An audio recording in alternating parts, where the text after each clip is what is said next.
drinking gourd. Oh, I don't think I'll ever forget those words if I live to be 100. I sure do remember the first time we heard them. Some 25 years ago was back on a cold February evening in 1855. We were down in the deepest Alabama. It's getting dark, Mr. Burkett. We'll find them. We don't have to go on more than a mile.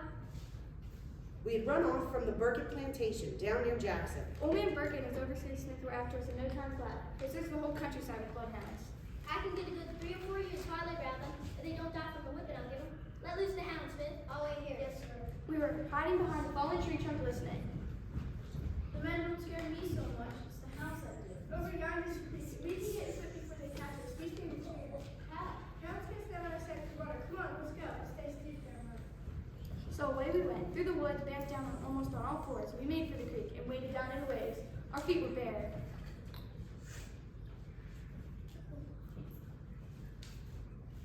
Here come the hounds, see. They're only going to the edge of the creek there. And here comes Smith behind me. Poor dog's sleeping up and down all over the way. You dumb much. Where are they? Mr. Burkett and all our hides if we go back to them empty-handed. Look, 3 of those hounds are sipping away upstream. And the other 3 are slipping away down. And dumb old Smith didn't know what to make of it. We stayed on our bellies so he wouldn't see us. Away we crawled like a pair of snakes. We crawled until I don't hear the barking anymore. Me either. Reckon it's safe to get up on our feet. My, but the nighttime's coming in a hurry. Stars sure are right there. The big full moon's out. What do we do now, Ellie? We best catch some sleep. Look over there in that field. There's a big fat haystack. Don't make a nice dinner. Nicest one we've had in a long time. So we headed for that haystack. We dug our way inside it and let our tired bones go limp. we fell asleep before we knew it. Hard to say how long we slept. But that singing, it was the singing that woke us up. When someone comes back and first quail calls, follow the drinking gourd. Ellie, you hear that? Shh. The singing stopped. Do you recognize your singing but not somewhere? No, I still hear his footsteps. Those don't sound like regular footsteps. You're right. They're like steps of crunch of steps of crunch. My teeth are chattering so hard in my head, I thought you'd hear them. Then all of a sudden, a pair of strong, rough hands grabbed hold of my ankle.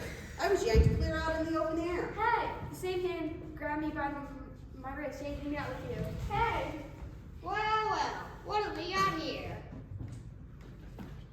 As we stood in the moonlight, we got a look at him. He was a tall man with a gray beard. His right leg was lopped off at the knee, and he wore a wooden peg instead. He had a bag hung over his shoulder. Looks like I've uncovered me a nest of escaped slave children. There's only 2 of us, honest. Don't turn into this, mister, please. We're likely to get whipped to death. Why should I care about that? And why shouldn't I collect a big reward for turning you in? Don't look up. I ain't in the wide open under a stack of hay. What if a band of slave hunters comes this way with a pack of bloodhounds? That's the first place they'd look. You have any food for traveling? No, sir. Got yourselves good walking shoes? No, sir. Too done to live, the both of you. Let's see if I've got anything here. The old man started digging around in his bag. I see, I got some dried fruit here, some strips of smoked beef, a little bit of bread. You can fill this flask up from a creek. Just be sure the water's fit for drinking. He handed us a flat metal bottle with a top. And I got an old bandana to tie everything up in. Here you go. Thank you, mister. Oh yeah, I got one more thing for you. A little song. When the sun comes back and the first quail calls, follow the drinking gourd. For the woman's awaiting to carry you to freedom if you follow the drinking gourd. That's a pretty good song, mister. It's more than just a song, son. It's a riddle. You can guess it. Here's what'll happen. You'll get on a big fine railroad train. One of its stops will be a little house with a white flag waving in the front lawn. Go straight to the front door and knock. Somebody will let you in. Somebody a whole lot nicer than me. You kids be careful now. There he goes. I'm glad he's gone. But he did give us something to eat. Yeah, but he's going crazy. Maybe not so crazy. We might solve his riddle yet. Look there at the sky. Ellie pointed, tracing a shape in the stars. There's a handle with a gourd-shaped cup. A drinking gourd. And those 2 stars in the cup, they put to that bright star over yonder. I see it. That's the North Star. It's always in the north part of the sky. North, where they say there's freedom. Follow the drinking gourd. Look at the song. That's just what we're gonna do. Follow it to freedom. Oh, it was cold, but we trudged along all night. Over hills, through woods, across creeks and fields. We never took our eyes off that star. We got hungry by and by and snacked on the old man's food, but we never stopped moving. We kept walking even after the sun was up and we heard birds singing. Oh, Sam, look there, over yonder. Sam, you remember the song? Bob White, Sam, you hear that sound? Bob White, that's the clear song. The quail comes through these parts this time of year. When the sun comes back and the first quail calls. And winter's reigning on, and and the sun. That's what the song is saying. It's saying that the old man. That's what the old man's song is saying. Winter's the right time of year for escaping the north. It's powerful cold though. If I could do the choosing, I'd rather go escaping in the summer. Oh, Sam, look there, over yonder. There's a little log cabin with a wisp of smoke coming out of its chimney, and a white handkerchief tied to its wig in the front lawn. It's a flag, just like the old man said. Where's the big old railroad train we're supposed to be on? Maybe the railroad train comes later. Come on, let's go knock at the door. Ellie went running across the meadow to the cabin, and I sure wasn't going to let her go alone. I took after her as fast as I could. Is anybody home? A little girl, maybe 7 years old, opened the door just a crack. She peeked out shyly. Hello, little pumpkin. What's your name? Amy. Are you folks home? My mama is here. Come in. We walked inside the little one-room cabin. It was the coziest place we ever did see. It had a real wood floor, big fire, roaring in a stone fireplace, and a pot of stew was simmering over it. A young woman sat at an oak table. She was stitching away at a mess of clothes. A big pile of them was already done. The woman didn't seem surprised to see us. I see we have visitors. My name's Angela. I see you've already met my little one. How do you do? Fine, thank you. Mine, you look very tired. Escaping, are you? From the birthplace. Master heard that giving my little brother, but I reckon we didn't have any choice and no time left, so we just slid out. Well, make yourselves comfortable. Sir, we all must do as soon as we finish with this time. Angela told us that she and her daughter got freed by their masters in his will when he died. Ever since, they've taken to helping escaped slaves. We knew Peg Leg Joe. They told us about him. At least all anybody knew. Just that he was an old traveling carpenter. He kept going from one plantation to another, helping slaves get free. Angela and her daughter fixed us up with new clothes and shoes stitched together with cowhide. Then we all sat down to eat some nice hot stew and talk some more. Some good food and a bitter roast is what you'll need. You'll need strength for the railroad. Railroad? Peg Leg Joe told us about it. Where is it? Well, listen carefully now while we teach you another verse of Peg Leg's song. The riverbank makes a very good road. The dead trees show you the way. Left foot, peg foot, traveling on. Follow the drinking gourd. Mama, and your galloping horses. Angela peeked through her window curtain. There's 3 of them coming straight this way. Children, your master seems to want you back real badly. You've got to light out here fast. Come over here. The girls led us to the back of the cabin. They pulled up a couple of loose floorboards. We dug out a path from here. Fall back behind the house. The woods are close by. You can get there without anyone seeing you. Oh, what up? I heard you were running here. No one's here except me and my daughters. Go away. Mind your own business. Go, now. And down we went, right under the cabin floor. Amy slammed the floorboards back in place. Then we heard the door fly open and footsteps stomp into the cabin. Where are they? Where's my property? Do you see anyone here except me and my daughter? We scrambled up and outside the back of the cabin, into the daylight. Oh, Ellie, do you think Angela and her daughter will do alright in there? They've done this before, that's true. There's nothing we can do for them now. Come on, let's go. We headed for the woods. Soon we got clean out of sight of the cabin. We didn't even know which it was we were going. It was dumb luck we getting ourselves lost and caught. But pretty soon we came to a river. The Tom Bigby River it was. Remember when the sun set, Sam? The riverman makes a very good road. That means we should follow it, but do we follow it upstream or down? We've got to keep going north. The sun's all covered with clouds. I can't tell which way's which. Does this river flow north or south? Look at this dead tree here. Something's carved in its bark. It looks like somebody's foot. And look just beyond it. There's another piece of dead wood with something carved on it. Why, it's a peg leg as sure as can be. And there's a foot carved on a branch a little farther along. And another peg leg just past that. Remember what the song said? Left foot, peg foot, traveling on. These signs surely show that north is upstream. That's where we've got to go. So away we ran upstream along the Tom Bigby River. For the first week or so, we slept under leaves along the riverbank or in barns or stables. By and by, folks along the lake gave us food and shelter. We learned a lot during those months traveling. We learned that moss always grows on the north side of a tree. We learned it was safe for traveling nights and days. And we learned lots of signs and signals. A candle was burning in a second-story window. That meant the family who lived there was friendly. We even learned about messages in quilts. We'd see them hanging from clotheslines or in windows. I remember one day in the fall, near Aberdeen, Mississippi, we'd come alongside some railroad tracks. Oh, little brother, do you hear that sound? It's a train whistle, sure enough. Do you reckon it's a railroad train we heard about? Maybe it will stop and pick us up. It ain't slowing down, not even a speck. Nobody but white folks are riding it, as far as I can see. Reckon that's not our train, Ellie. My feet do get tired from all this walking. It sure would be nice taking a nice warm train, at least some of the way. I wonder if we'll ever find that railroad. The river makes a very good road. The dead trees show you the way. I'll never forget when we heard that old voice singing once again. Me neither. Followed count and leaves were gone. The days were getting right cold again.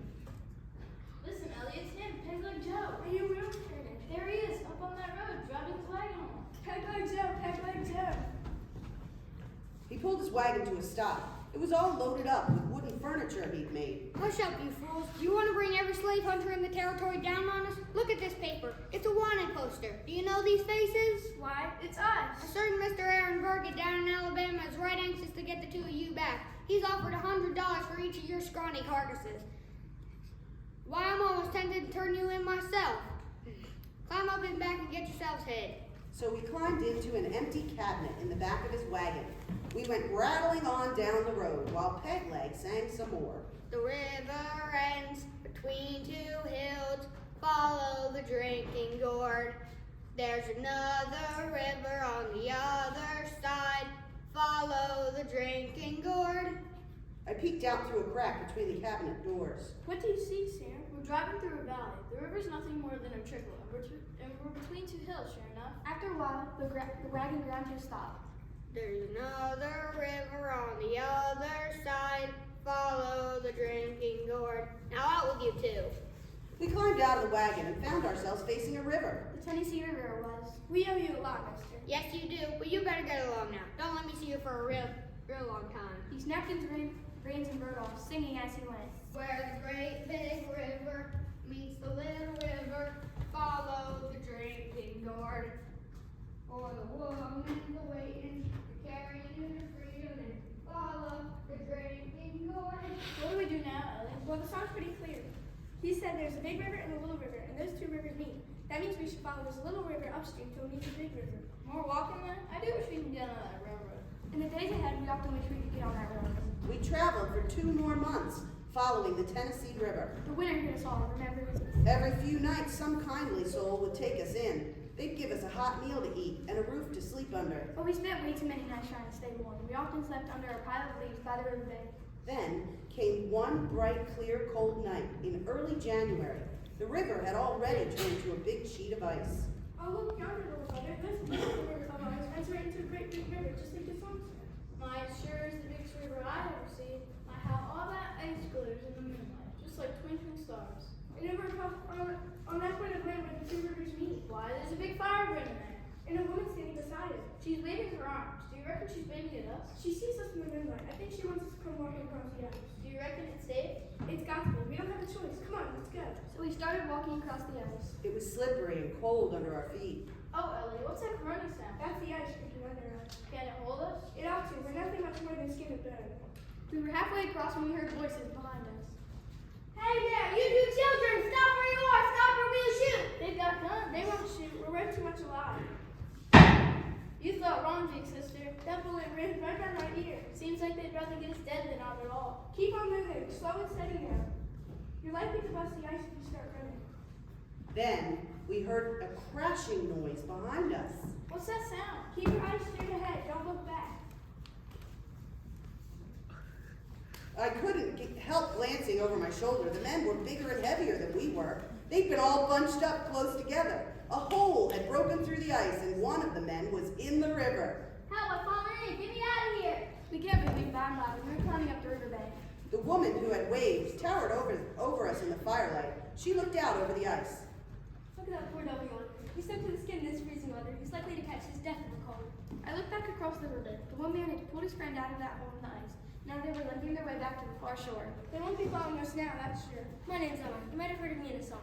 We're the only ones waiting to carry you to freedom. I'm that woman. Welcome to Indiana. Indiana, why? That's a free state, right? We're free now? No more free here down south. How can that be? There's a law called the Fugitive Slave Law. It says folks up north have got to send escaped slaves back down south. Got to return slaves to their masters. Some folks are here just as likely to turn you in the southern folk. And free folks can get slave are all over these parts. Free folks can get into a mess of trouble trying to help runaway slaves. And what are we gonna do? So don't find proper freedom until you get into Canada. That's my job to help you on your way. Come on, get aboard the train. Train? I wanna see a train. Are we getting on that railroad at last? What do you mean at last? Where do you think you've been all this time? The friendly folks who helped? Those were conductors. And the shelter those folks gave you were stations. And the pathways and sights, the signals were tracks. Now the train's pulling out, so all aboard. So we took off after Emma, walking through the tunnel. But our feet didn't hurt so much. Not after we knew the truth about the secret railroad.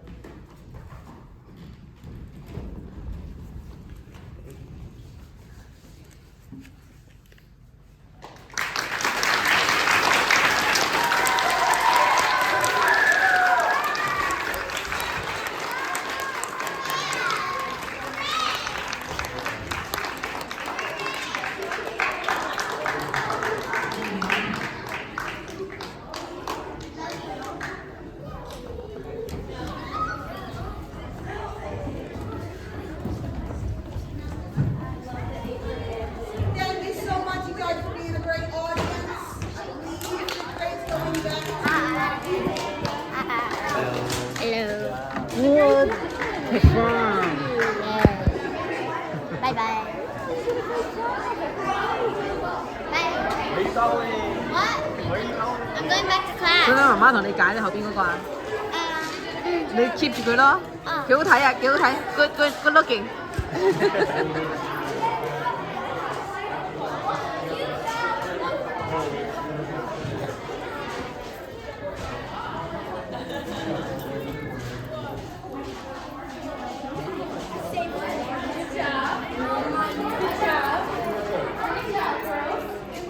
有冇即刻又買翻佢？